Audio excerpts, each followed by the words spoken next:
Bom, antes de mais nada, é interessante que façamos uma retrospectiva do que nós dizemos.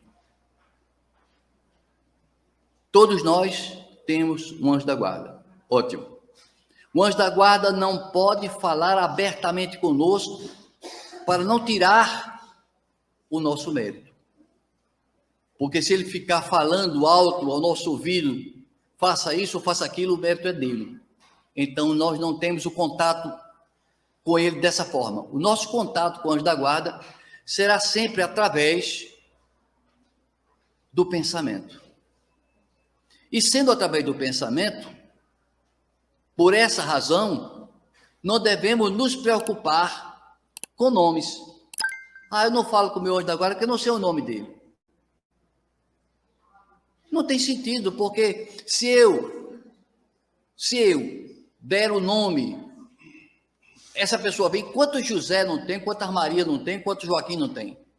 Então, quando a gente fala com alguém que a gente conhece, a gente nem precisa dizer o nome.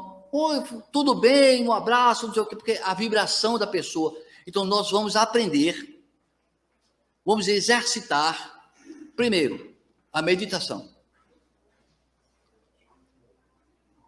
A gente vai treinar, parar o burburinho que tem no nosso cérebro. Os orientais diziam que o ocidental, nós, passamos a vida mental como se fossem macacos pulando de galho em galho. A gente não tem tranquilidade mental. Ou seja, se algum de nós quer falar com o anjo da guarda, em primeiro lugar, silêncio, foco, paz interior, separar-se de todas as perturbações externas, desliga televisor, desliga rádio, desliga celular, se recolhe e concentra-se. Então, esse é o processo para que a gente se aperfeiçoe a contactar com o nosso anjo da guarda. E a gente pergunta, então, mas como é que eu vou saber que é do anjo da guarda? Sabe? E se os pensamentos forem bons, é do anjo da guarda. Se forem ruins, é seu, mesmo. Então, é esse o caminho. Como nós dissemos, um meio do anjo da guarda falar conosco, um meio a mais, é através do nosso desprendimento da matéria. Quando nós nos deitamos à noite, é fundamental que façamos uma oração pedindo o amparo do nosso mentor espiritual. Porque nós vamos transitar, andar pelo mundo dos espíritos. Se não fizermos oração, seremos levados por obsessores. Mas se a gente faz uma prece pedindo ao anjo da guarda que lhe proteja e lhe ampare durante a ausência do corpo, então os sonhos serão sempre maravilhosos. Com um detalhe, a gente não se lembra. Mas não se lembra, sim, porque se lembrar do conselho que recebeu e nós praticarmos aquele benefício, perde-se o valor. É melhor não se lembrar, porque quando se fizer aquele bem, está se concretizando o bem-estar e uma realização nossa pessoal. Então, vamos nos preparar para o sono. Falar em sono, nós sabemos que a ciência examina os sonhos da gente. E a ciência percebeu que nós, quando nos deitamos, passamos por 4 fases principais enquanto estamos deitados. À medida que vamos aprofundando o nosso sono, o movimento, os batimentos cardíacos vão diminuindo, a circulação do ar, a respiração vai diminuindo, até que, no estágio do REM, do movimento rápido dos olhos, que é aquele momento que ele está deitado, dormindo profundamente, e as pupilas estão girando embaixo da pálpebra, que o observador que está de fora toma conhecimento que aquela pessoa está sonhando. Porque os batimentos cardíacos, a pressão arterial, todo o aspecto físico lembra o da vigília. E não o outro estágio de sonolência, não. Lembra como se estivesse vendo, assistindo uma cena. Portanto, esse é o caminho que a doutrina espírita nos orienta, nos prepararmos antes de dormir. Quando dormimos, quando somos pessoas equilibradas, que acompanhamos o nosso mentor espiritual, aí ele nos pega pela mão e nos leva. Teve uma passagem que até hoje eu lamento. Eu fui me deitar e me desprendi da matéria. Quem veio me buscar? Meu pai, Elísio Jorge. Pegou pela minha mão e subiu. Eu fiquei morrendo de medo de cair. E me levou até a Arábia Saudita, Palestina, aquela região. E passamos a sobrevoar templos islamitas, com aquelas torres. E eu estou com medo, meu pai. Fique tranquilo, eu não sou tranquilo. Eu sou ansioso demais. E eu fiquei com aquela ansiedade, eu não quero mais, aí vou voltar. Voltei para o corpo. Até hoje eu me arrependo. Porque não apareceu outra viagem dessa. Pelo menos que eu me lembro. Não apareceu. Então, nós temos a possibilidade de falar com nossos anjos da guarda através daquela sensação prazerosa, daquela paz interior, aquele momento gostoso de estar perto de alguém, de receber conselhos. Ele está sempre pronto a nos atender, mas não vai ficar sentado junto de nós 24 horas como fosse nosso enfermeiro. Não. Nem tampouco ele vai atender nossos pedidos todos. Eu queria trocar o carro. Não faz sentido. Nós podemos pedir ao anjo da guarda inspiração, coragem, disposição física, intuição de como devemos agir, o que devemos dizer quando falarmos com alguém. O anjo da guarda tem sempre essa função um pouco apagada, para que todo o mérito seja nosso. Eu conversando com meu irmão Zélio, da João Pessoa, ele disse, olha, eu sou uma pedra. Em mediunidade, eu sou uma pedra, eu não sinto, não vejo nada. Então, eu disse para ele, olha, você tem que agradecer a Deus. Por quê? Porque o que você fizer de bem, por pequeno que seja, é 100% mérito seu. Já as coisas que eu faço, e muitos méritos são divididos, que eu recebo a intuição dele. Quantas vezes eu ia fazer uma coisa e recebia... Teve até um fato, eu contei à minha esposa, ela disse, aconteceu isso? Aconteceu. Eu estava lá em Sumé, na casa dela, na casa da mãe dela, e era no início eu estava noivo ainda, coisa e tal. Eu tive uma discussão com ela e fiquei aborrecido, entrei no quarto, passei a chave, me deitei. Cochilei. Dei um cochilinho, quando acordei, alguém puxando minha orelha. Eu meti os pés, sentei na cama, quem puxou? Eu estava sozinho. Não pode. Como é que pode? Então eu olhei a porta fechada. E aquela intuição disse, eu sou a avó da sua noiva. Tenha vergonha na cara. Vá pedir perdão a ela, isso é uma discussão mais boba do mundo. Isso é coisa que se faça? Até hoje a orelha dói. Então nós precisamos entender que se estamos presos a esse corpo, somos prisioneiros. Que um dia, quando nos libertarmos daqui e tivermos um preparo para ir ao mundo espiritual, porque nós treinamos toda noite. Se a gente não tiver preparo psicológico, vai entrar em parafuso. Porque eu estou arriscado a morrer, nada disso. O espírito é aquele que vai se aproximar a hora do desenlace, começa a ver os seus mentores, seus parentes, seus amigos, e deve, em tese, se desprender sem maior bagunça, sem maior confusão, sem maior desespero. O meu pai é Elísio Jorge. Mas antes de falar sobre meu pai, eu vou falar sobre Jung, Carl Gustav Jung. Carl Gustav Jung, no ano de 1944, no início de 1944, ele fraturou uma perna e foi levado ao hospital. E lá no hospital, deram a ele oxigênio e cânfora. Ninguém sabe exatamente o que aconteceu, o fato é que ele se desdobrou, saiu do corpo.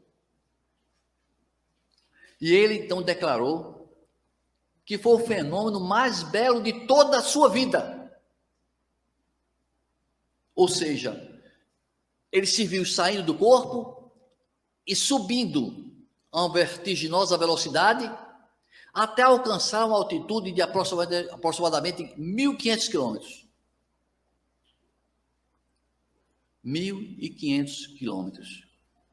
Então ele viu praticamente a Terra esférica, que na ISS, Estação Espacial Internacional, fica a 400 quilômetros só. Então não vê a esfera, vê a curvatura, mas não a esfera. Então ele diz que a Terra é de um azul encantador. Interessante essa observação, porque isso aconteceu em 1944. 61 anos depois, é que Yuri Gagarin vai ao espaço e diz: a Terra é azul. Mas Jung já tinha dito em 44 que a Terra era azul. Então ele descreve a sensação de estar em pé, vendo na direção dos pés dele o Ceilão, a Índia, o Oceano Pacífico, correndo a vista mais para cima e mais para a esquerda, o deserto do Saara, o mar Mediterrâneo, do lado direito, as montanhas do Himalaia. Ele ficou e sentindo uma espécie de musicalidade no universo, uma coisa espetacular. Um psicanalista fantástico. Fantástico, Jung. Sem desmerecer de forma alguma Freud. Capacidade e a missão de Freud. Cada qual com sua missão. Cada qual com sua missão. Vamos agora ao caso de Elísio, meu pai. Elísio Jorge. Meu pai, ele era muito pobre. E como era pobre, não comprava os livros.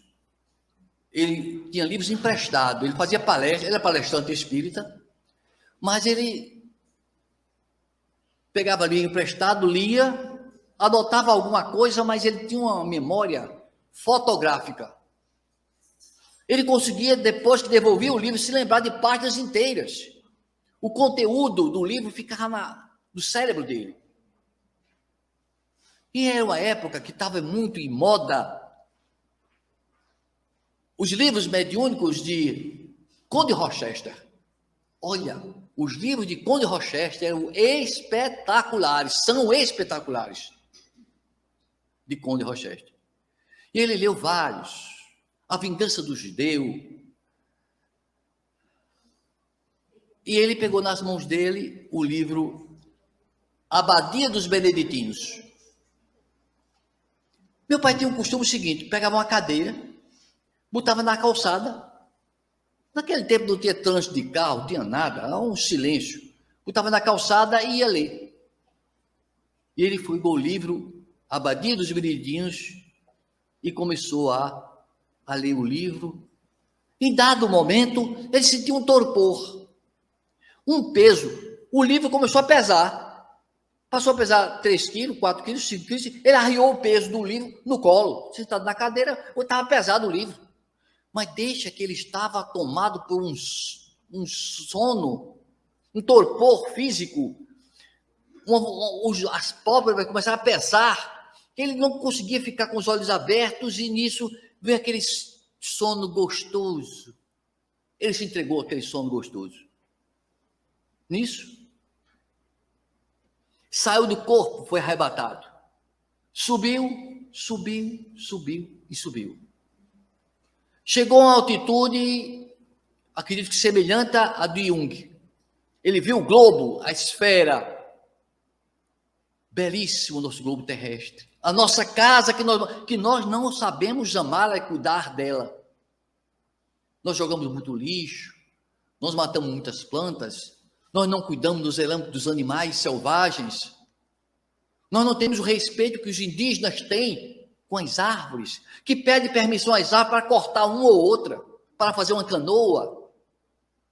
Nós não temos esse sentimento de natureza que faz parte da nossa vida. Não temos. E ele, suspenso no ar, viu a terra e percebeu ela girando. Sentiu uma emoção grande, emoção grande, e à medida que ela rodava, girava, avistando a lua já do outro lado, sentido também, fazendo algum tipo de movimento, ele escutou uma sinfonia. acompanhando o movimento dos astros, uma sinfonia.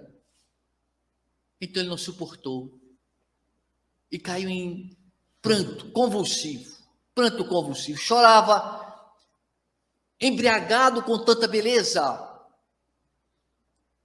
e volta ao corpo físico com o rosto banhado de lágrimas, o livro no colo, molhado de suas lágrimas também. Então ele nos relatou esse fenômeno, esse fato extraordinário de desprendimento. Nós precisamos treinar nossos desprendimentos. Sempre antes de dormir, meu anjo da guarda, meu amigo, incondicional, me ampare nesses momentos que eu estiver livre da matéria. Porque, como dissemos, cada noite que nós desprendemos do corpo é um treinamento para a morte, para que a morte não seja tão impactante. Deus é tão sábio que dividiu o sofrimento de uma forma que a gente vai aos poucos se adaptando, se acostumando. Porque sonhar é uma coisa deliciosa. Hoje de manhã, o meu neto, Heitor, de 5 aninhos, acordou e começou a gesticular e gritar, gesticular. A minha filha olhou para ele, diga, filho, o que é? Eu pensei que eu estava na escola, mas eu estou em casa, vou dormir de novo. Então nós precisamos começar a compreender, começar a sentir o tipo de energia. A gente é tão distraído que não percebe, mas pode fazer essa análise e vai descobrir. Quando você se encontra com alguém, e esse alguém lhe provoca um bem-estar, é tão bom estar perto daquela pessoa, a energia é ótima, você aperta a mão, você abraça, é uma coisa boa. Tem pessoa que a gente se encontra e quer distância. Aquela vibração ruim, aquela agonia, que a gente acha ruim. Então é por isso que a gente tem que começar a exercitar essa sensibilidade, porque quando a gente treinar, a gente sabe qual é a energia do nosso anjo da guarda. Que é a sensação gostosa junto da... é meu anjo da guarda. Já percebe pela situação, não é pelo nome. Porque é pelo pensamento que ele se comunica conosco, pelos sentimentos que ele se comunica conosco. Então ele pode estar lá nos confins do universo, mas quando a gente esboça um pedido de socorro, eu estou preocupado, o que é que eu faço? Meu anjo, ele instantaneamente entra em contato conosco, dá o recado. A questão é, iremos ouvir? O problema está aí. Aí quando a gente não ouve, ele manda o recado para uma pessoa, um parente, para um vizinho, como foi o caso da minha mãe, que ela que deu o recado para mim e eu não entendi do trem. Não entendi. Só no final, depois que parei, que o trem passou, que eu comecei a meditar e dizer, mas como eu sou desleixado. Quando eu estava em Patos, eu reclamei do inventor. Meu amigo, eu queria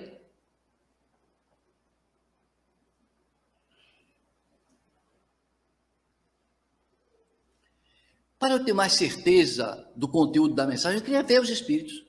Não custa. Um espiritual me dá essa possibilidade de eu ver. Eu vendo, estava mais segurança e psicografava.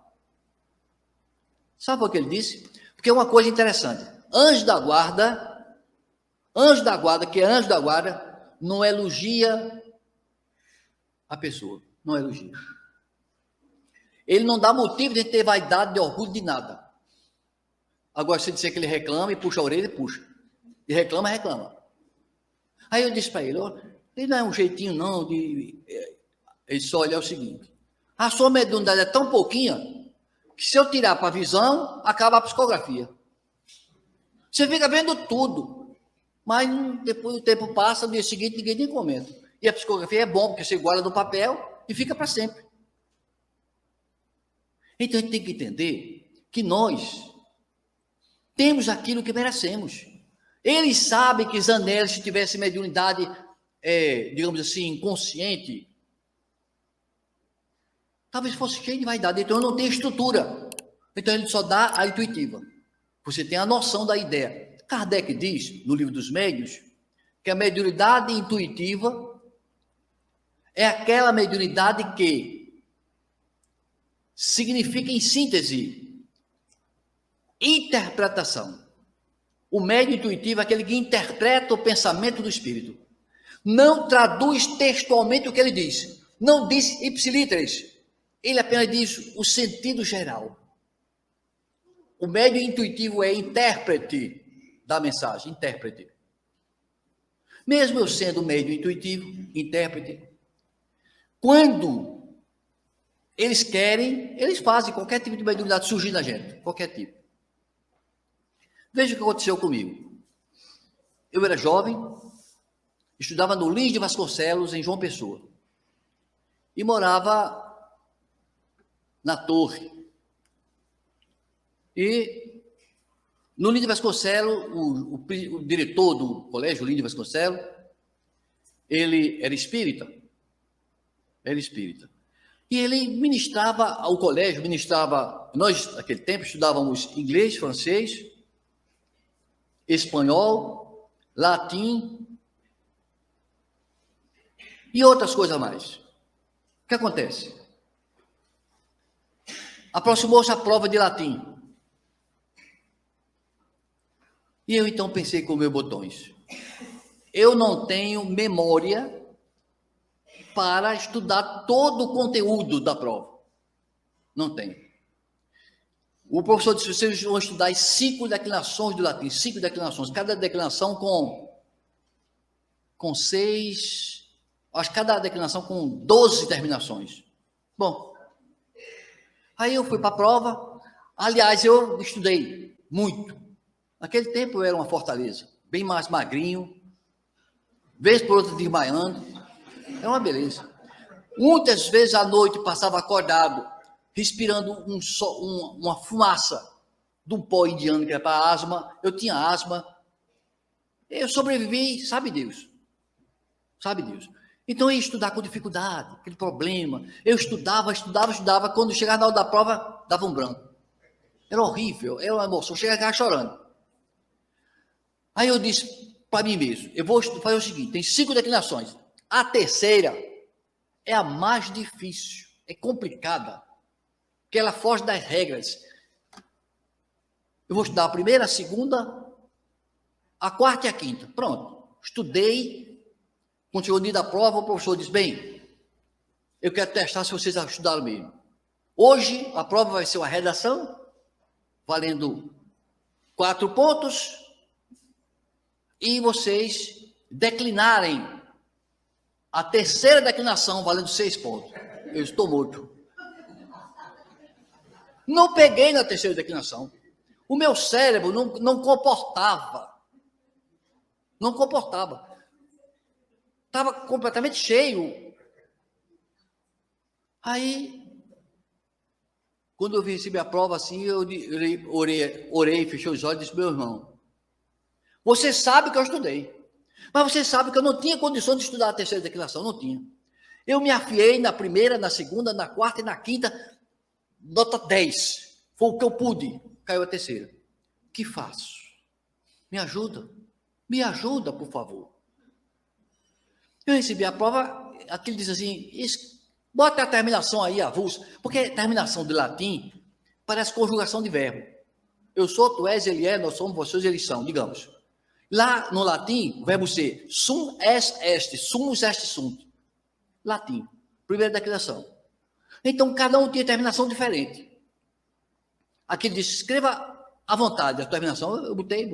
Quando estava na 12ª, ele disse, risque tudo que você fez. Está tudo errado. Risquei tudinho. Agora, escreva. E aí aconteceu pela primeira e única vez na vida, uma psicografia automática, inconsciente. Eu consegui colocar 36 terminações corretas. Mas eu não sabia que estava correta. Entreguei a prova, nos reunimos no final que o professor saiu. E aí, Zonelis? Rapaz, a redação vale 4, eu acho que eu fiz a metade da redação, vou ganhar 2 pontos. Já a congregação não estudei nada da terceira declinação. Ser 0. Minha nota vai ser 2. Tá bom. Semana depois chegou o professor, enfurecido. Os alunos irresponsáveis, notas aqui de 3, 2, 1, 3, 2, 1, 4 perdido. Isso é um absurdo. Exceto os anéis. Eu me abaixei, me recolhi na carteira. Ele tinha se enganado, só podia ter. Ele se enganou, não pode. Eu sei.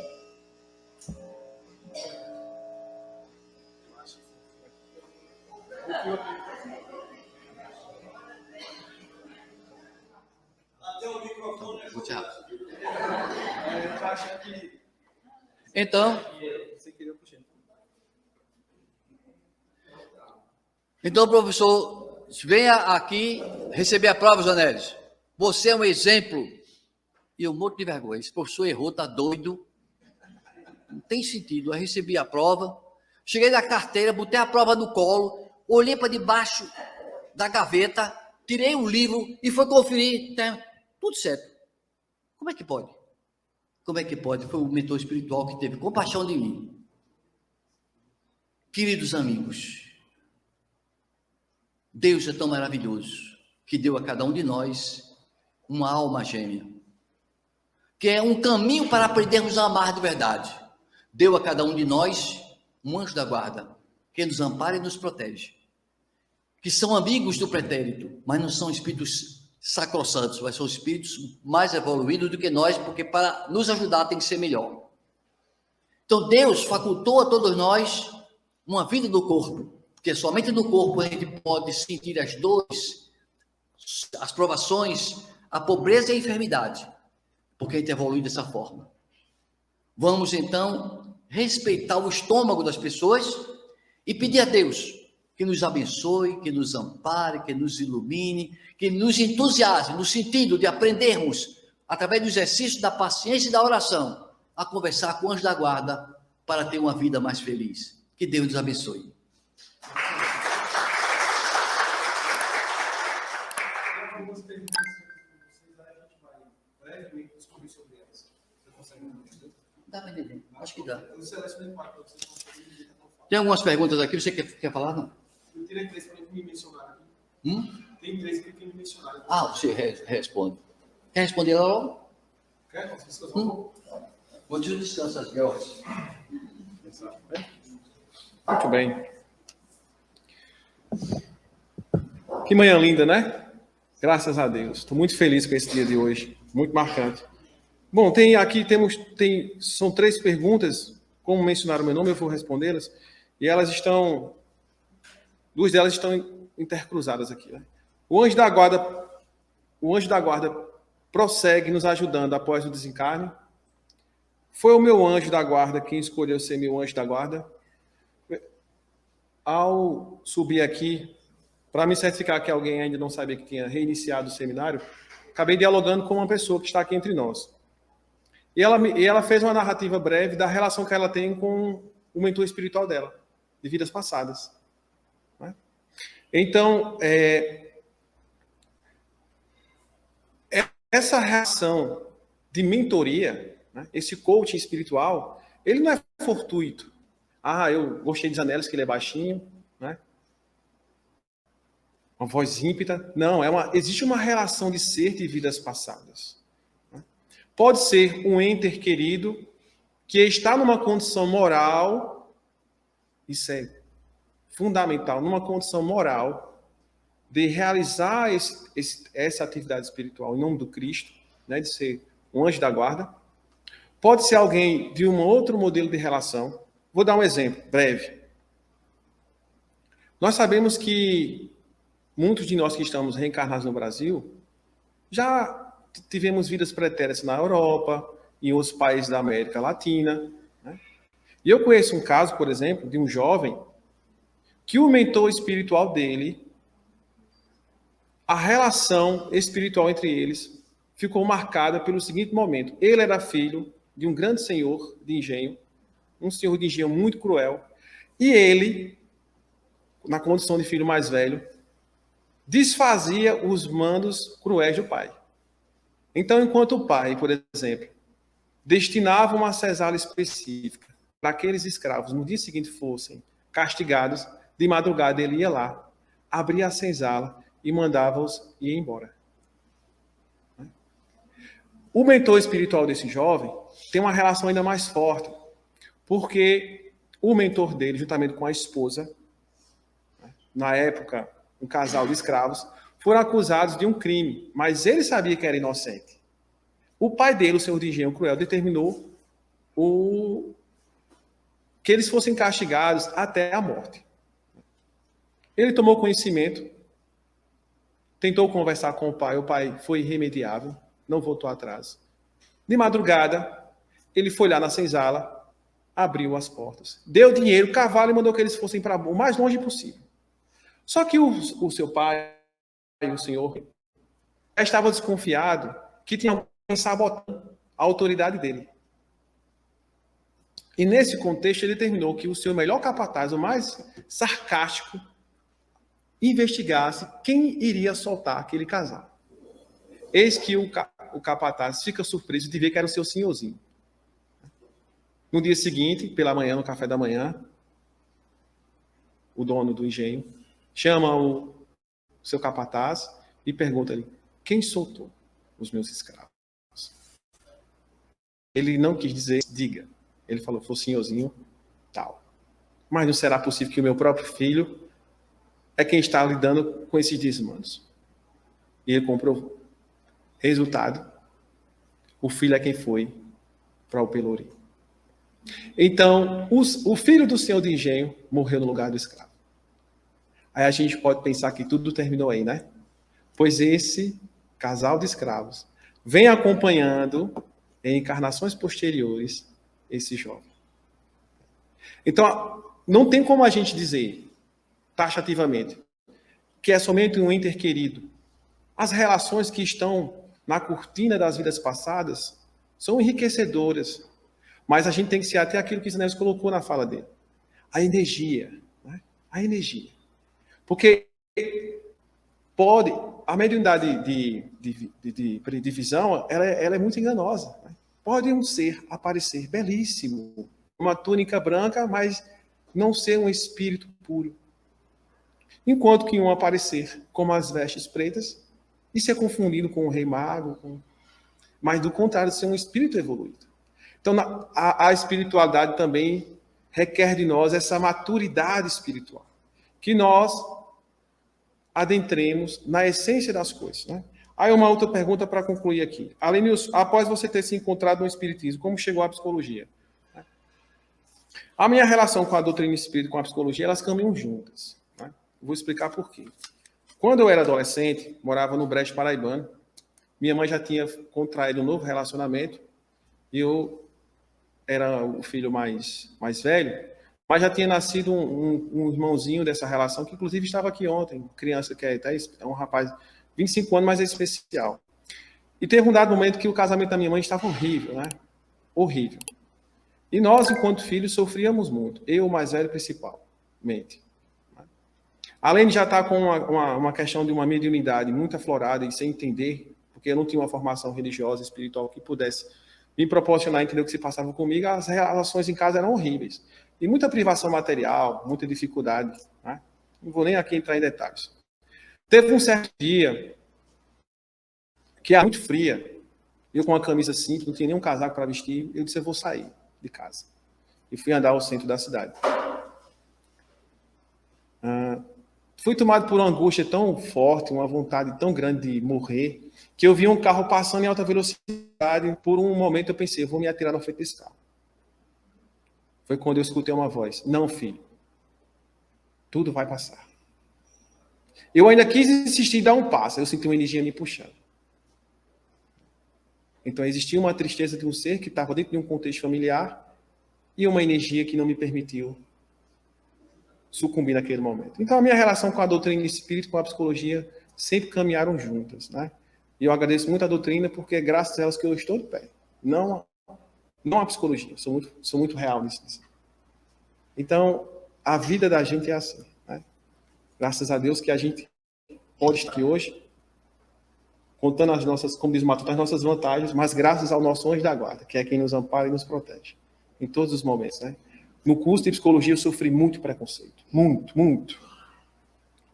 Contar só uma coisa. A última delas, eu estava na clínica escolar atendendo, na condição de psicologia clínica, e pessoas serem colocadas na porta para saber se eu realmente atendia como psicólogo ou se eu estava ali mediunizado. Nunca precisei disso. Sempre trabalhei na condição de psicólogo, porque eu sei a importância que tem a psicologia e com essa ferramenta é possível fazer o trabalho, né? Porque, como eu disse, na nova era, a ciência não precisa anular a religião e nem vice-versa. Agora, é o nosso ego quem precisa ser anulado, né? Graças a Deus.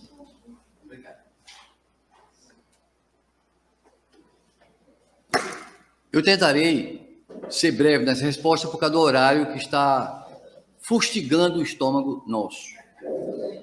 Tem uma... Oi? Todo mundo sobreviveu até agora? Então, ótimo. Uma pergunta aqui. O que te inspirou a escrever um livro? Eu não tinha a menor ideia de livro. Embora eu guardasse dos arquivos do computador as mensagens revisadas, mas nunca pensei. Aconteceu o seguinte, o dirigente da reunião mediúnica era Sérgio Lima, na época. E eu recebi uma mensagem do meu pai que era contando um trecho do Evangelho de Jesus. Todo mundo achou interessante, bonito. Na semana seguinte, eu recebi outra mensagem com outro trecho do Evangelho de Jesus. Terceira semana, quarta, quinta semana, ele diz, André, vem cá. Você não está achando muito coincidência? Toda semana vem um pedaço de acho que é um livro, porque tudo o mesmo assunto, mesma temática, o Evangelho de Jesus. Então deve ser um livro que está vindo, rapaz. Aí caiu a ficha. Foi aí que caiu a ficha. Em algum momento nosso, o anjo da guarda pode se afastar da gente? Qual o momento?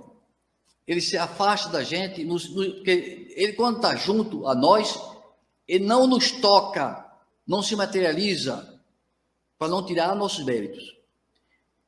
E quando a gente faz coisas equivocadas, que tenta falar e não consegue, ele vai se retirar, mas sempre de olho na gente.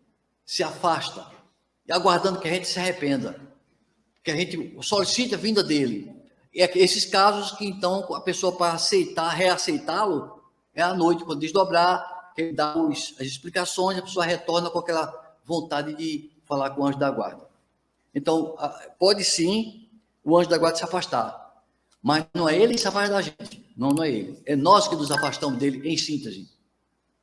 É isso que acontece. A gente se afasta dele e diz, ele se afastou. Não, você se afastou dele. Você não está concentrado nele. Porque para ele não tem distância. Está ligado psicologicamente, energeticamente com você. O nosso anjo da guarda pode ser alguém da família? Pode, sim. Se bem que meu pai, eu convivi com meu pai. Ele não pode ser meu anjo da guarda. Agora, meu avô, meu bisavô, tá? Então, uma pessoa que deu tempo, porque tem que ser anjo da guarda desde o momento que nasce. Lógico, tem casos em que há uma permuta, uma troca de anjo da guarda. Chico Xavier vivia a maior parte do tempo com um espírito de protegendo, até que um dia ele viu Emmanuel, eu assumo uma função de seu protetor. Então tem isso. Pode haver essas trocas por necessidade, digamos, do mentor espiritual precisar reencarnar. Então, o que acontece, então, a substituição. Então, isso acontece realmente, isso pode acontecer. Nós sempre temos anjos da guarda, nossos parentes queridos, que a gente às vezes não se lembra porque é um trisavô, é coisa antiga. A outra pergunta é, que significa acordar sempre às 3 horas da manhã? Eu imagino, aí é um pensamento meu, eu imagino que, vejam bem, quando a gente dorme, se desdobra do corpo, sai do corpo, o perispírito, a matéria fica lá. Ligando o perispírito ao corpo, tem um cordão de prata. que liga o perispírito ao corpo físico. Para onde o espírito for, vai arrastando aquele cordão. É como se fosse a tomada na parede. É uma extensão. Você por onde vai, vai arrastando aquela extensão. Então, se partir essa extensão, acontece o óbito. Então, a pessoa sai do corpo, se distancia. E então tem as revelações espirituais. É importante, às vezes é importante que o assistido se lembre de alguma coisa. E a gente, às vezes, é tão ruim, tão bronco, tão fechado, que ele tem dificuldade de dizer para a gente. O que ele faz? Nos acorda no meio do sono. Porque quando a gente acorda no meio do sono, tem chance de lembrar um pouco do sonho. Então, às vezes, pode ser nesse sentido, que eu quero que pelo menos se lembre um pouco do que eu aconselhei. E acorda até treinar. Quando você estiver treinado, não precisa mais acordar naquela hora. Porque durante o dia, em dado instante, dá um estalinho, o eureka, e vem uma ideia, vem um pensamento, que a gente tem que ter humildade. Esse pensamento bom, essa solução do meu problema, que eu já levei uma semana sem saber como resolver, chegou de repente, não me pertence. A gente tem que ser humilde. Não me pertence. Porque a humildade é a base da mediunidade. Sem humildade, o espírito não pode nem se comunicar, porque tudo que acontece de bom é meu. O que acontece de ruim é obsessor. Então, nós temos essa forma egoística de ver as coisas. Então, fiquemos em paz, que Deus nos abençoe sempre.